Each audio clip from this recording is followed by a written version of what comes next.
Well, Disneyland is, and I say this with like utmost love, like the platonic ideal of a fascist state. It is like the very best possible outcome of fascism. It is like fascist about inclusion. Like it just feels like very welcoming. They want everyone to have a good time. But they're going to like fucking make you have a good time. Like they're going to make you have a good time. Hello and welcome to Hysteria. I'm Erin Ryan. And I'm Alyssa Mastromonaco. Alyssa, this week Mattel announced that they would be releasing dolls to commemorate the fashions from the film Clueless, which I completely support. It's an incredible movie. Also, like a lot of the shooting locations are in my neighborhood, so it's super weird. Ooh. And they kind of look the same still. What film-inspired dolls should Mattel release next? Bridget Jones. Ooh, I didn't guess that one. I thought you were going to pick...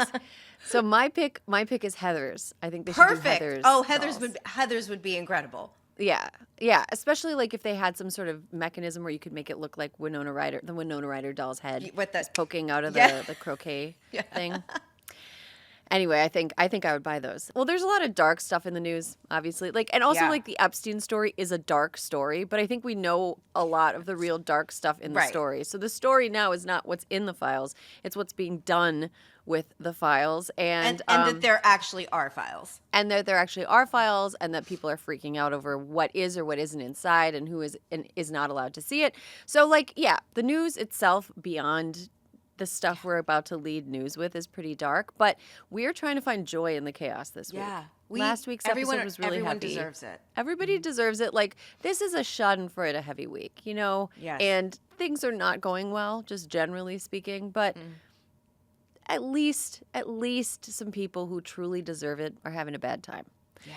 All right. With that being said, so let's talk about this Epstein thing. Last week, the Trump administration suddenly reversed course on its promised plans to release the Epstein files. So the files would have determined and showed everybody who was associating with Jeffrey Epstein, how were they associating with Jeffrey Epstein, at I don't know how many occasions, like et cetera, et cetera, et cetera. Because the MAGA movement had as part of its credo this belief that it was really important for everybody to know whose names were on the list, and a belief that Democrats like Joe Biden and Barack Obama were deliberately keeping it from the public because they didn't want to embarrass powerful people that were their friends. Right? That was the prevailing attitude. Pam Bondi herself, the Attorney General, even early in the Trump administration, had said that she had the list on her desk. On her desk. She was about ready to review it. It was right there on her desk. And Bondi either really put that off reviewing it, or she reviewed it and found something that she didn't really want to share. And let's just dig into that for a minute. If you had on your desk the one thing that everybody wanted to know, is that the thing that you'd say for I don't know, a rainy day? Come on. That is like, if I were the Attorney General, I would sprint. Of course. In a manner less becoming than J.D. Vance's run. I would sprint to my desk, and I would stay up until that shit was done. Of course you would. This is an absurd plot line. It is absurd that she's just in a cabinet meeting now saying, "Oh yeah, I just got said it to was on my desk." Yeah. That's it. Oh yeah, I'm sorry. I was too busy filling out registration forms for anything, summer camp, or I was too busy canceling subscriptions, or I was too busy doing I don't know. I was just going through my finances and QuickBooks and whatever. What are you talking about, Pam? Get a grip. No one on the planet buys this story. That's the problem. Any normal person who had any degree of curiosity would have leapt at those files with the speed of a jealous girlfriend when her probably cheating boyfriend leaves the room and leaves his phone unlocked. 100%. I don't believe Pam Bondi. Do you think she's going down for this? No. You don't? No. Here's why. Okay. So I think, because, so this is another bit of the goss from last week, which was just incredible, is that Dan Bongino, who's the deputy director of the FBI. He is a human pulsating vein, by the way. Who made his boom, boom. He made his podcast career on talking about this shit and the transparency needed. So he apparently said that he was not coming, that Pam Bondi needed to get fired, and that he was not coming back until she had been fired. Yeah, he took a mental health day. He just a mental health couple of days. That's pretty woke, Dan. It's like, okay, you're like, that's woke he's behavior. He's struggling. But unclear whether he's come back. And the problem is that it would be impossible for Trump to get another attorney general confirmed. Yeah. Like, it was so hot. Like, I mean, remember, Matt Gaetz was number one, and he went down. I bet Matt Gaetz is like, whew. He's like, dodged a bullet. He's like, lose that list. And so I don't think she's going to go down for it. Also, here's why else. Because, okay, if we're going to be like tinfoil hat, whatever, doesn't it just feel a lot like she's covering for Trump? That he called her in and was like, listen, girl, you're going to lose that list and you're going to take a lot of fucking shit for it. And I'm probably going to have to get you extra security because my followers are fucking insane. But you have to take the fall for this.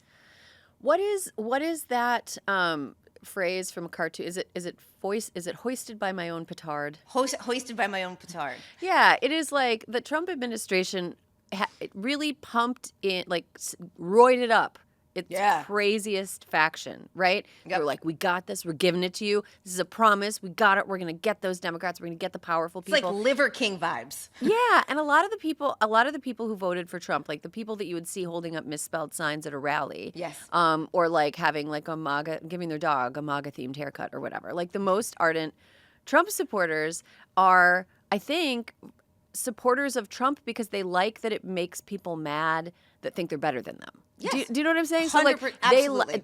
and so like all of the punditry pearl clutching on like Morning Joe, like, oh my goodness, this is unprecedented, and this is like a total like this isn't how things are done. They like that. They like that it's unprecedented. They like that it's below the dignity of the office. They like that bow ties are spinning around and monocles are popping out. Like that is their shit. They love that shit. And so what they thought the Epstein Files was a reckoning for those people who thought they're better than them. Like they thought all these powerful people would be taken down because they were on the list, and Donald Trump was going to come and get them. He was going to get them and like take them down a peg because they're pedophiles and they're actually like the rich people are actually awful and bad and they're just as bad as they think.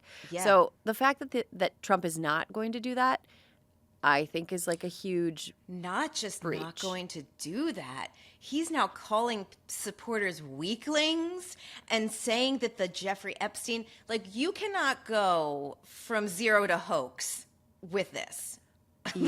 He's now calling this as of this morning, the Jeffrey Epstein hoax. And really, you campaigned on this. Yeah. He couldn't sound more guilty if he had been coached on how to sound guilty. Like if he were a character in a script and someone was writing a guilty character with these lines, my note on the script would be like, can you dial it back a little bit? This is a little bit too aggressive and overt. Right. But he said this week, we went through, when he was asked about releasing the files, he immediately seemed angry and defensive. And he said he accused President Obama and Joe Biden and James Comey of putting things in the files. Yeah. Didn't really explain why, if they had files that had information that could have completely derailed Trump, they wouldn't release it at a time that could have prevented him from being elected again. Why would they hold on to it? I don't know. Maybe they're playing 7-dimensional chess or whatever, and leave the files for him to release when his name is in it. Like what? It doesn't make any sense. But then he said, we went through years of that with the Russia hoax. This is sick, obviously, with all the different things that we had to go through. We've gone through years of it, but she, Pam Bondi, has handled it very well, and it's going to be up to her. Whatever she thinks is credible, she should release. Whatever she thinks is credible, she should release. Sounds like Trump's in there. It really does, doesn't it? It sounds like he's in there quite a bit in ways that only the things that are credible.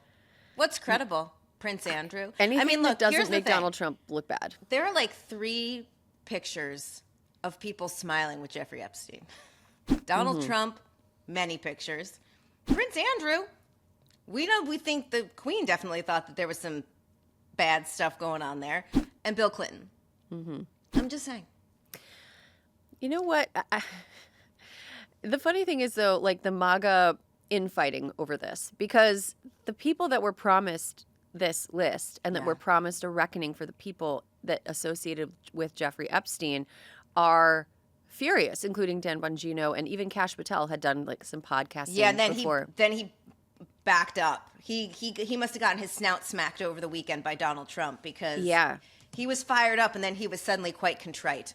Well, House Speaker Mike Johnson told right-wing podcaster Benny Johnson, no relation, because ooh. Benny made the rounds on this. Yeah, and he said that he supported the release of the Epstein Files, and it is, to date, according to the Washington Post, the most public breakup between him and Trump on an issue like this. Yeah, he's been very cautious.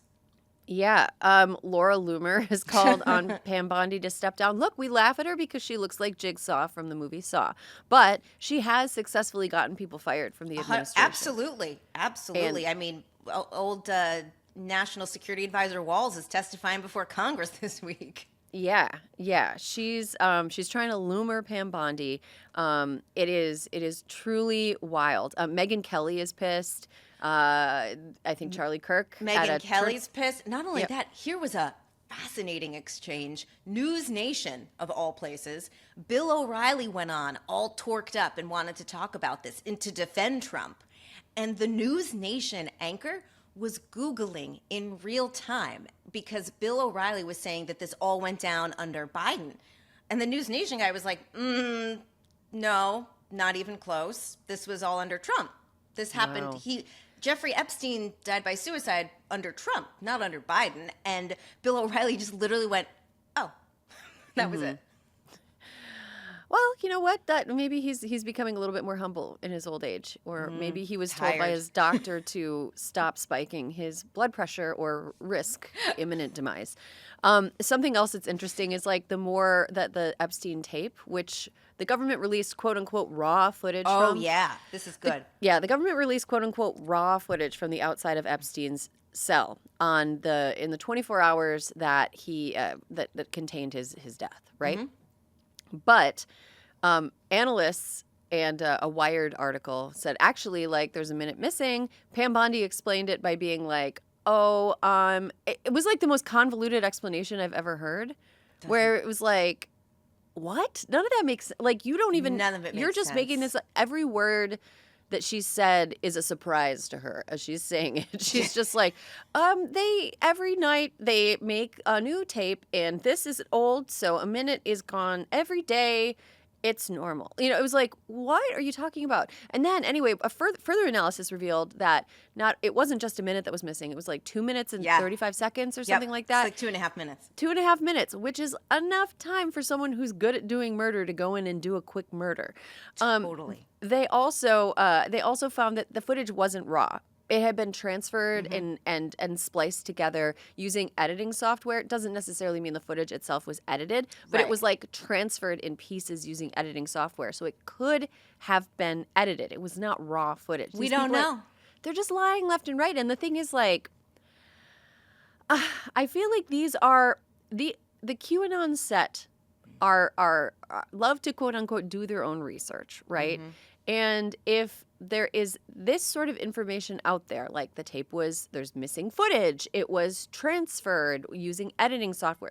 How are those people not going to take that and run all the way to the end zone? Even if the official is whistled it dead, they're just going to be no, I got the football. I'm running it all the way to the end zone. This is the equivalent of if there was a show that everyone was watching and had been hyped up, and then right before the show aired, a producer came on and was we're not doing the show. It's done. We're not doing the show. There's Changed our minds.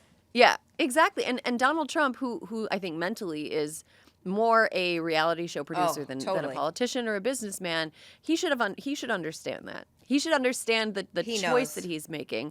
And I think whatever calculus is happening in his head, or probably, let's be honest, arithmetic is happening in his head, he's a problem with information out bigger than problem with not putting information out. Mm-hmm. I don't know if we're ever going to know the truth. That's crazy. That's crazy. But I feel many more turns of the wheel. Yeah. J.D. Vance was apparently trying to work as a mediator. Can you imagine if you had you had some sort of like let's imagine that you and I had some tension. I can't imagine it, but like let's imagine if fucking JD Vance was like, I'm gonna Listen, girls, smooth this over. I'm coming in. I could think of nobody less. I could think he's so unappealing. I can't imagine him as a mediator. He's just such a gomer. Like you just can't imagine, because he's so desperately. Because here's the thing, he's got his own constituencies, right? Like he wants to be president. Like he buys in on the Trump stuff because he wanted to be vice president, but that boy wants to be president, and he knows he needs his allies. So he's there trying to I don't know. He's trying to solve a Rubik's cube with slimy hands. Yeah, he really is. And he's trying to do it from vacation. I know, he's on sunny vacation. In the hellscape, in the riot consumed hellscape of Southern California. Why would anyone? He has taken his children to a war zone. Overrun by undocumented criminals doing crimes indiscriminately. But he took his kids there. Anyway, over the weekend, Vice President J.D. Vance took his family to Disneyland. What do you know? Disneyland. The OC Register reported that about 100 protesters gathered around the park, which sounds all too familiar. Earlier this year, we covered the protesters who turned out in Sugarbush, Vermont, with signs like J.D. Vance skis and jeans. The thing about I'm a little bit of a Disney connoisseur. When I was on maternity leave, I got a season pass that they make available to Southern California. And I took my little baby there a lot because it was a walkable city, and it gave me something to do with half the day. But the hotel where he was staying is in downtown Disney. And to get into downtown Disney, you have to go through metal detectors and stuff. So there's a part of me that's was this some kind of pussy cop-out situation where he's like, oh, this allows me to vacation with my family without risking protesters being right outside my hotel? Because they wouldn't let you into downtown Disney to protest outside the Grand Californian Hotel, which was where he was staying, with signs and shit. They just would be like, you can't come in. Here's a question. Okay. Why not go to the friendliest state on earth, Florida? Why not go to Disney World? Why not stay at the Polynesian or the Grand Floridian? Yeah. Take the monorail. Right. And get in take your kids to see the new tourist attraction, Alligator Alcatraz or Alligator Auschwitz or whatever you're doing. Here's a question I have for you, Alyssa. If blue states are so bad, why can't J.D. Vance stop vacationing here? Because look, this is the sad truth. It's it's like if New York society had just accepted Donald Trump and Hollywood moguls were nice to him, he probably wouldn't be president right now. If someone had given him an Emmy, I think if he had won an Emmy, he would not be the president. He wouldn't be president right now. And J.D. Vance, the truth is, Erin, let's be honest, he only went to Disney World because he knew he couldn't go to Martha's Vineyard where he really wants to go. That's true. Yeah. The bluest of the blue, he can't help himself. They want to be accepted. Well, Disneyland is, and I say this with utmost love, the platonic ideal of a fascist state. It is the very best possible outcome of fascism. It is fascist about inclusion. I see so many people there that have different needs that are accommodated in Disneyland, and it's very it just feels very welcoming. They want everyone to have a good time, but they're gonna fucking make you have a good time. They're gonna make you have a good time. Nothing allowed inside that could possibly contribute to anybody else having a bad time. They have rules for how big the strollers can be. They're not supposed to different. They have rules about all different you're not supposed to wear. If you're going to pay a month's rent to be able to go with two kids, I feel like that should be the case. Right. Oh, totally. I mean, but it's I feel like J.D. Vance was okay, what's a place I can go on vacation where the possibility of me being swarmed by protesters is minimized? And it is literally in the fun times lockdown of Disneyland, and downtown Disney is the best hope that he had. But I do want to thank J.D. Vance for infusing all that taxpayer money into the economy of Southern California. We really do appreciate it. We really do appreciate it. Love being in the Golden State, and thank you so much for your belief in how wonderful it is. Because I'm a transplant, but I'm also a convert. So thank you, J.D. Vance. Thank you, JD Vance. But go to Florida next time, okay? Oh my God. Go to fucking Florida. Hysteria is brought to you by Amnesty International USA. Look, here's the thing. If you're fired up and ready to fight back against cruel anti-human rights policies like Trump's mass deportation campaign, which violates due process, separates families, and puts people in danger, Amnesty International is right there with you. For over 6 decades, Amnesty International has been on the front lines of protecting human rights from bullies and bad guys.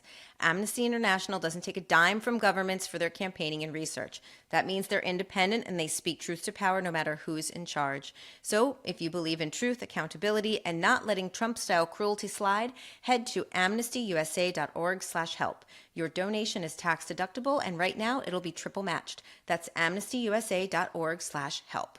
This is an ad by BetterHelp. Ooh, Alyssa, what are your thoughts on workplace stress? It's not good.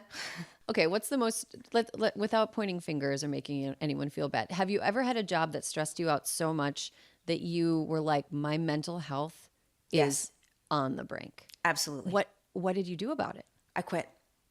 Well, that's a good way. I had no choice. I mean, I had no choice.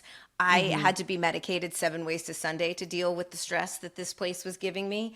And I did that. I took the medicine. I knew the medicine wasn't going to solve the problem, but I left because I knew that no one was interested in solving the problems. Right? That was very clear to me. So, well, 61% of the global workforce experiences higher than normal levels of stress, apparently, because of their work.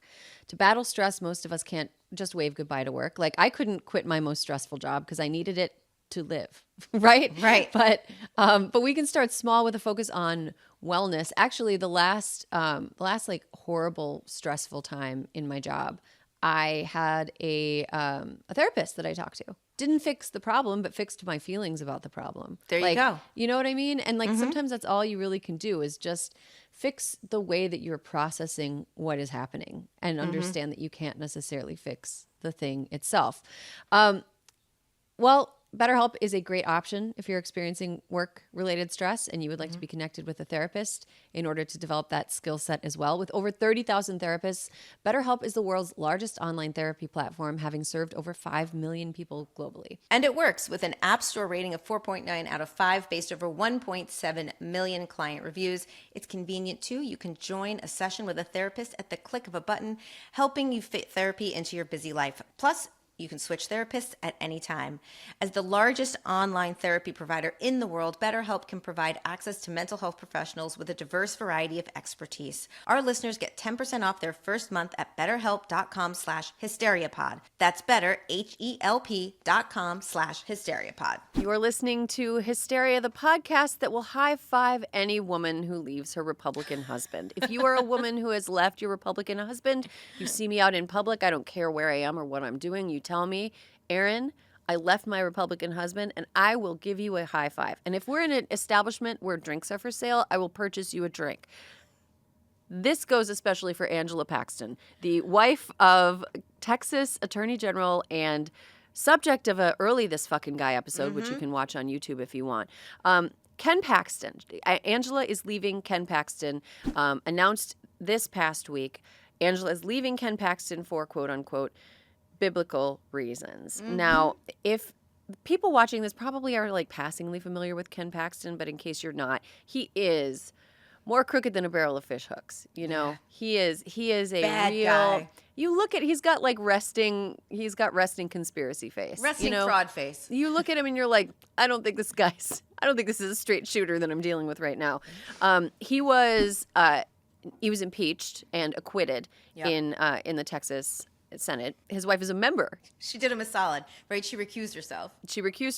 So the reason that Ken Paxton was impeached in the first place was that he did a sweetheart deal with a campaign donor where the campaign donor gave him like $25,000 and Ken Paxton's mistress got hired for a job at the campaign donor's business. The campaign donor was a developer. So Angela Paxton had to sit there while this he did this thing it was about his mistress, another woman. She was like humiliated on the national stage by her husband. And during that whole ordeal, she showed up wearing red, which is the color that his supporters wore, like very creative, and giving people the stink eye. Like she recused herself from the trial, so she wasn't a juror deciding on whether or not he should be able to keep his office. But she was there, like standing by her man. She did indeed. And so, Alyssa, here's my thing. Whatever Ken Paxton did that was so biblically offensive must have gone beyond. Yes. Beyond humiliating her like that, beyond having an extramarital affair. Do you think she was like, all right, Ken, you know, in like 2018, 2019, when like the affair would have come to light? Was she like, okay, buddy, look, I'll let this one slide, but no more affairs? And then he did one more? Maybe.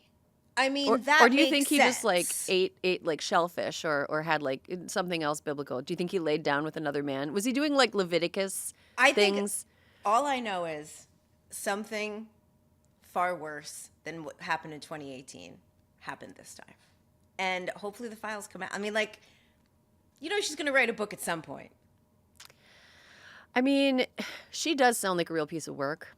Yeah. Again, like, good for divorcing him. I love that. I love that for you. I love that her statement was very like mean, and his statement was like, we've decided to go our separate ways. It was that sort of like milquetoast celebrity. She knew the biblical was going to get everybody's attention. Biblical Good on her. reasons. Good on her. Biblical reasons. I discovered my husband is Satan. That's a biblical reason. What's another good biblical reason? Murder. Coveting thy neighbor's wife. What else? Taking the Lord's name in vain. Maybe Ken Paxton was like, God damn it. And she was like, That's it. Bridge too far. I'm You've out. done too much. I am out of here. Paxton is currently running for the Republican nomination in Texas's Senate primary. He wants to have John Cornyn's seat. John Cornyn used to be an AG in Texas also. John Cornyn was like the architect of making the AG office in Texas the complete shit show that it is today. So it is kind of like Frankenstein's monster strangling Frankenstein at this point. Dr. Frankenstein, which is John Cornyn in this analogy.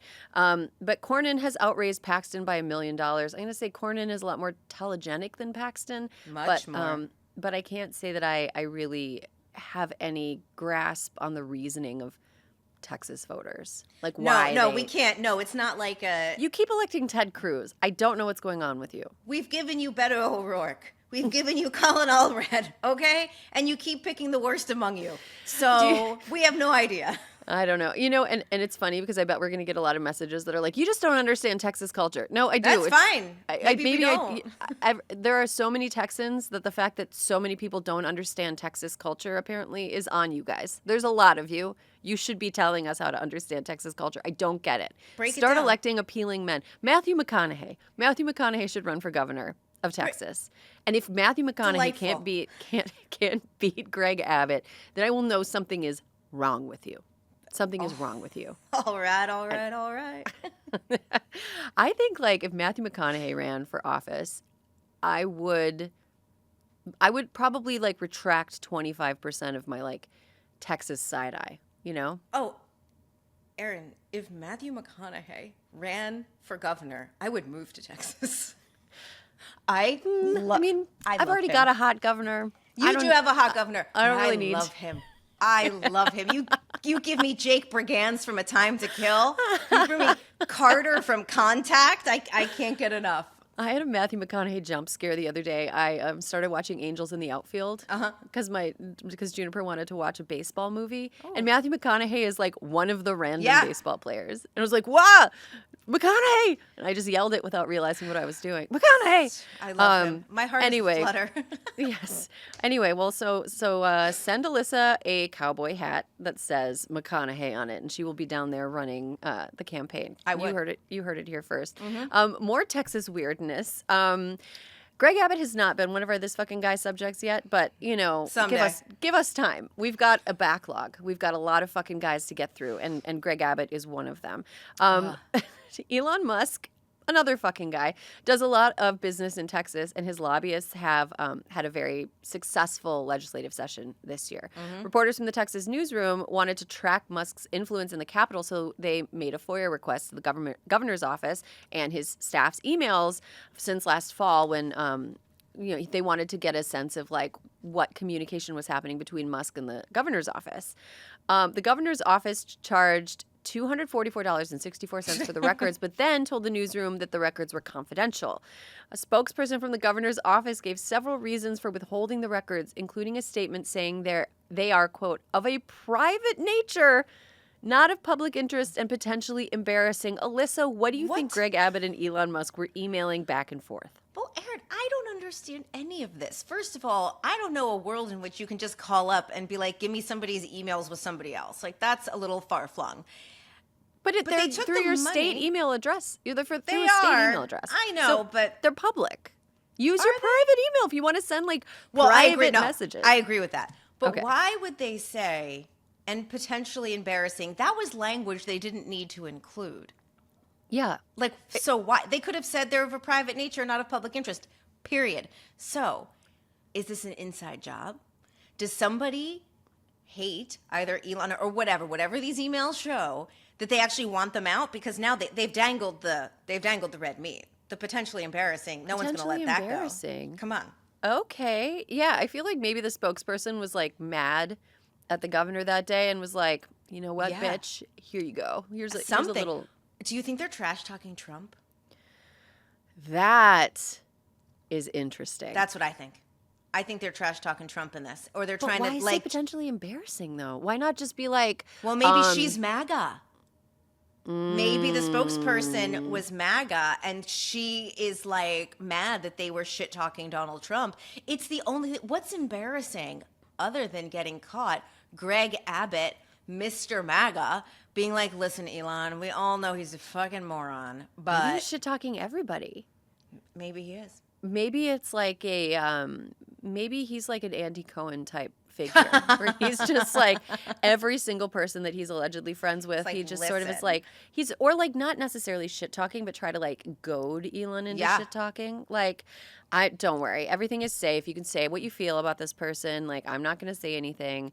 But yeah, but also like of a personal nature, a private nature. Private nature. Shit talking Trump. Shit talking Trump would be private. But like, why not say relating to state security could undermine Texas interests? There are a million things this spokesperson could have said. These words were chosen carefully and with intention. But this makes it sound like Elon in a K-hole is like, what are you wearing, Greg? Like, that's what those combinations of words mean, like, sound like. Because, well, here's the thing. It's like, there are so many things that it could mean. Like, actually, whoever issued this statement might be a genius. Anyway, intimate and embarrassing. Maybe Greg Abbott's wife is going to be the next one to leave him. We will be waiting with breath that is bated. And Greg Abbott's, I don't know if he's married or not, but Greg Abbott's wife and Angela Paxton, if I ever see you in real life, I will buy you a drink. Greg Abbott's wife, if you leave Greg Abbott. Angela Paxton. Or if you tell us what was intimate and potentially embarrassing. That's good enough, too. I think it's also funny that Elon Musk is such a, like, goblin. Like, he's a chaos goblin. He just uses that Starlink like nobody's business. And anybody that has... people want access to his money. And so they're willing to, like, play along with him. Yeah. But he is also a very obviously unstable and untrustworthy person, whether that is something that's always been the case or whether that's something that he just like ketamined his way into. Like, he's clearly not someone that can be trusted. And like, recall, just to bring it back to Epstein, Elon being like, Trump is in those files during their like little girl fight a few weeks ago was kind of what kicked off this entire cycle. Right. You know? Right. And there's a part of me that's like, does Elon have the file? I don't know. Does he have access to it? Could he get it? Has he seen it? He was given access to fucking everything. He was given access to... They were taking him to the China plans over at DOD when they figured out mid motorcade ride. Exactly. He was given access to everything. There's a part of me that's like, what does he have? I would prefer that he not have as much money and power as he does, given his obvious instability. But given his obvious instability, sometimes it's going to go unstable in a direction that is like very funny or good. We'll take the good, we'll take the bad. We're forced to take the bad. We might as well enjoy the good. Hysteria is brought to you by Fatty 15. How important is healthy aging to me? It's important because I don't want to feel like crap as I get older. And I don't want to look like crap as I get older. I want to walk straight and want my mind to work. Want a brain that is not broken. I want a face that still, is okay. I want an okay face. I want some bones with life left in them. I want some bones. I don't want to be like breaking my hip. No. I don't want to be doing that. Let's put that off as long as possible. No, put the really awful parts of aging off as long as possible. I am so excited to share with you guys C15 from Fatty 15, the first emerging essential fatty acid to be discovered in more than 90 years. It's an incredible scientific breakthrough to support our long-term health and wellness, and you guessed it, healthy aging. Fatty 15 co-founder Dr. Stephanie Venn Watson discovered the benefits of C15 while working with the U.S. Navy to continually improve the health and welfare of aging dolphins. Do dolphins get Botox? God bless. I don't know what they got. But I've never seen a dolphin that wasn't just silky smooth. I've never seen frown lines on a We're dolphin. getting silky or smooth from Fatty 15. Based on over 100 studies, we now know the C15 strengthens our cells and is a key healthy aging nutrient, which helps to slow biological aging at the cellular level. In fact, when our cells don't have enough C15, they become fragile and age faster. And when our cells age, our bodies do too.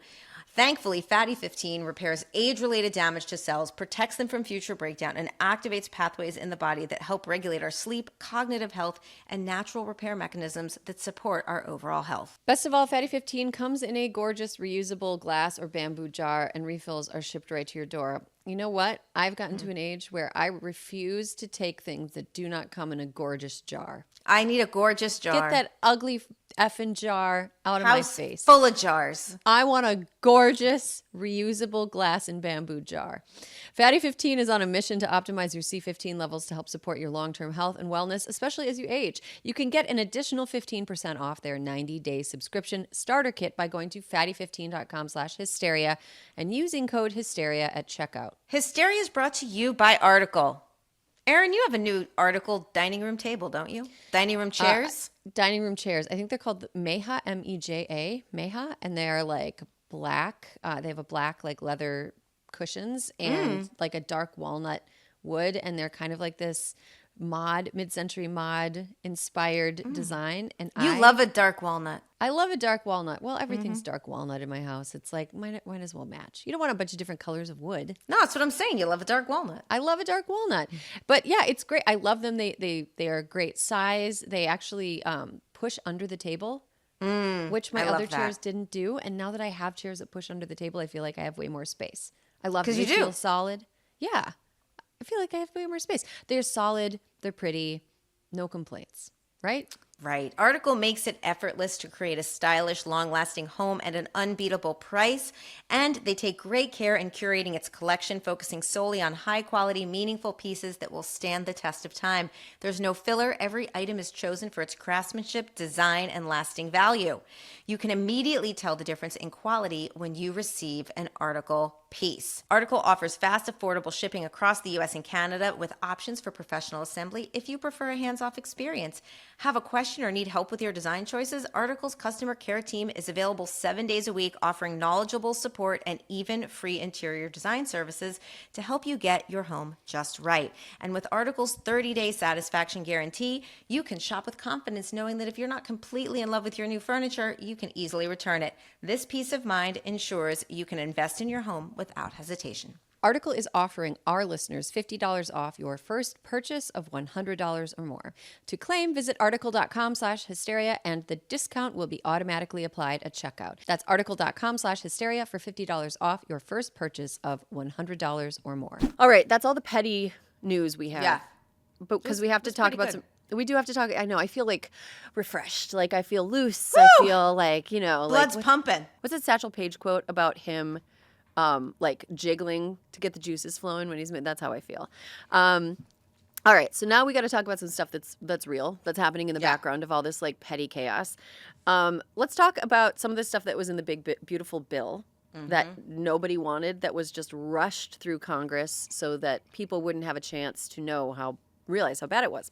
One of the things that is in the big, beautiful bill that just passed is a change to the way student loans are handled. In 2023, Joe Biden introduced the SAVE plan, which he described as the most affordable student loan plan ever. The plan capped borrowers' monthly federal loan bills at a portion of their income and forgave the remaining debt after a set number of payments.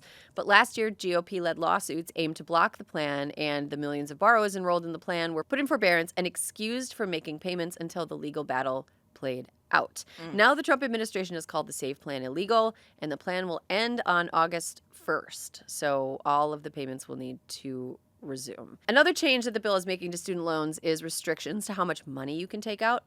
This is huge. Yeah. Especially if you're somebody who is considering going to any kind of graduate school at all. The limits are $100,000 for a master's degree and no more than $200,000 for doctoral, medical, or professional degrees. That is not how much it costs to go to medical school. No. That is by quite a bit. That is less than what it costs to go to medical school. I mean, do you know that I looked up just for shits because I went to the University of Vermont, and right now, 1 year undergrad of out-of-state tuition is $69,000, including room and board, is $69,000. What the fuck? How are you going to become a doctor? Well, I mean, medical school also is like insanely expensive. I know, that's what I'm saying. This is absurd. Oh my God. I'm going to look up my college tuition. It is. Oh. Yeah, I bet. Can I guess? Notre Dame, $98,000 a year. Actually, no. What? But it says the total cost, well, $65,000 tuition, or $67,000 tuition, somewhere in the high 60s, and then $17,900 for like room and meals. So $82,000. Oh my God. Yeah, it's crazy. That's like twice as much as it cost when I went there. Oh, me too. That's why I went down the rabbit hole. I was like, wait, is this all possible? Yes. University of Vermont, on campus, out of state, 62,000, not 69, 62,000.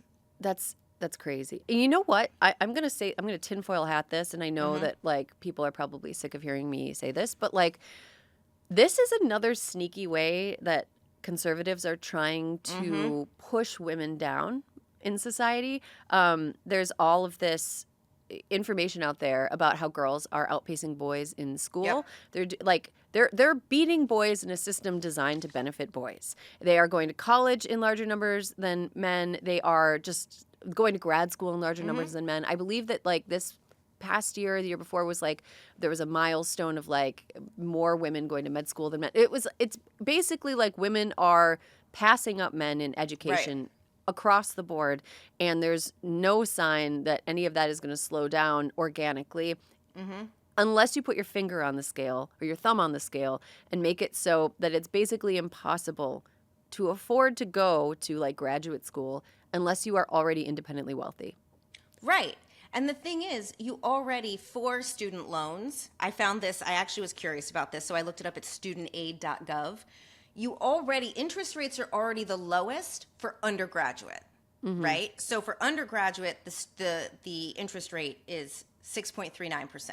When you get into graduate and professional school, it's 7.9 to 8.9%, right? That's crazy. Okay. So, but here's the crazier thing. So now they're forcing people to have to get private loans. Right. Well, do you know how much the private loan interest rate can go up? Is as high as right now for student loans? Is it like a credit card high? 17%. Oh my God. It can go as high. It's fluctuating, right? But it says crazy. as high as 17%.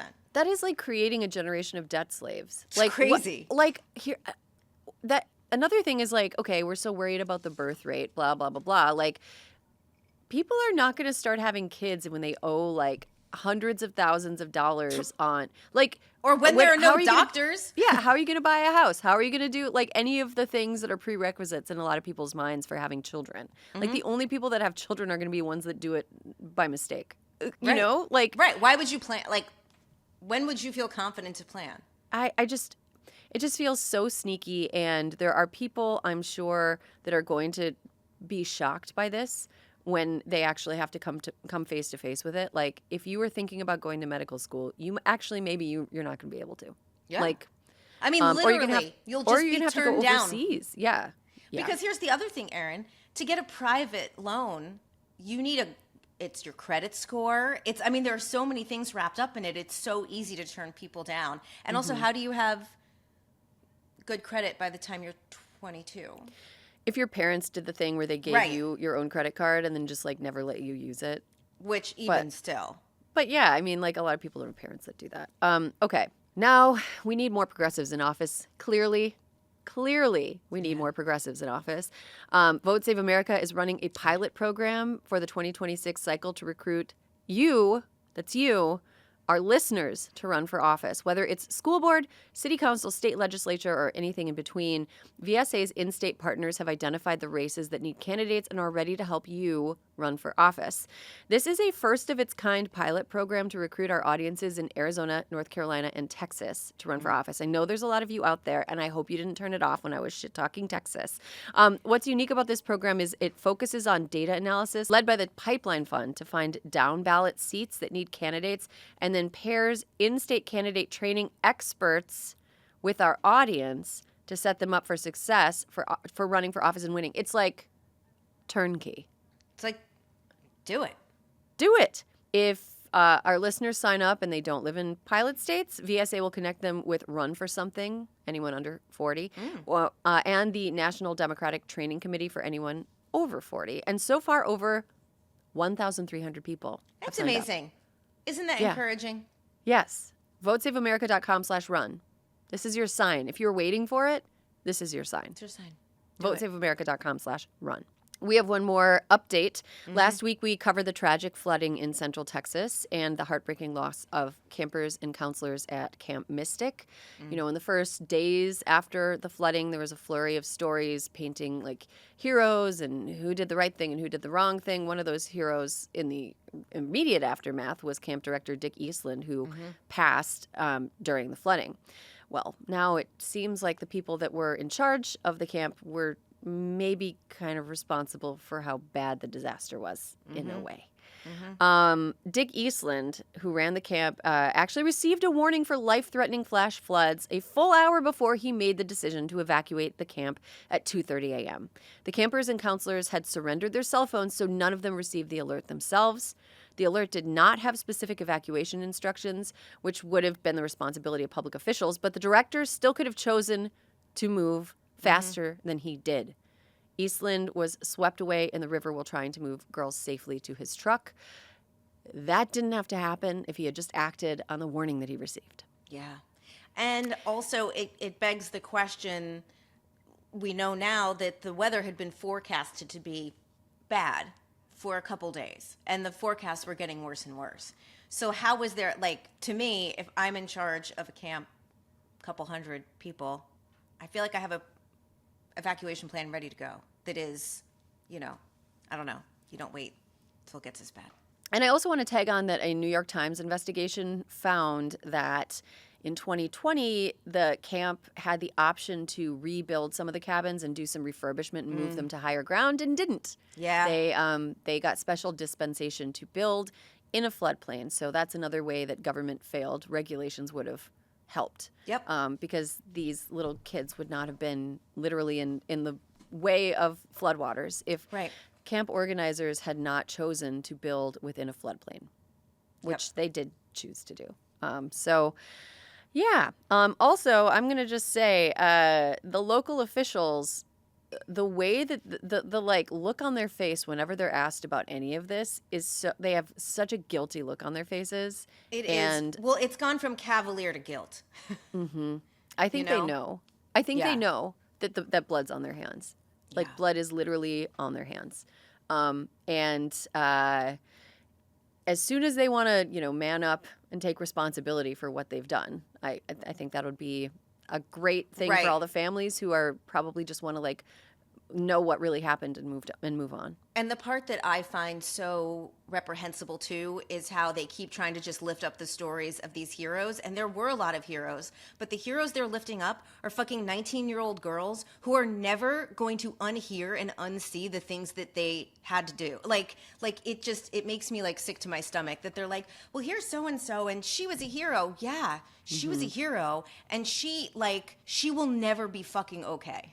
No. Ever. Did you read this? You Yes. and I probably read the same one. About Ainsley. Yeah, about the 19-year-old girl cry. who wasn't told, the girls in her cabin were scared, and she just started, decided on her own to evacuate. And with her junior campers. And as she led them out, the river had come between two camps, and she told the story of the other campers that she heard in the other cabin that were never going to get out. That is so fucking deranged. And one of her friends was in the Yeah. other cabin, like another counselor, and the entire cabin was swept away and they all died. It's fucked up. It's fucked up. That didn't have to fucked up. happen. No. None of that had to happen. None of that had to happen. There could have been a warning system. Like, I mean, we talked about this last week, Yeah. but like, let's emphasize this. That she should not have had to do that. No. That she should never have been put in that position. I'm She had so more glad of a plan than the camp did. she was so brave and she was so strong, more than any 19-year-old should be expected to be.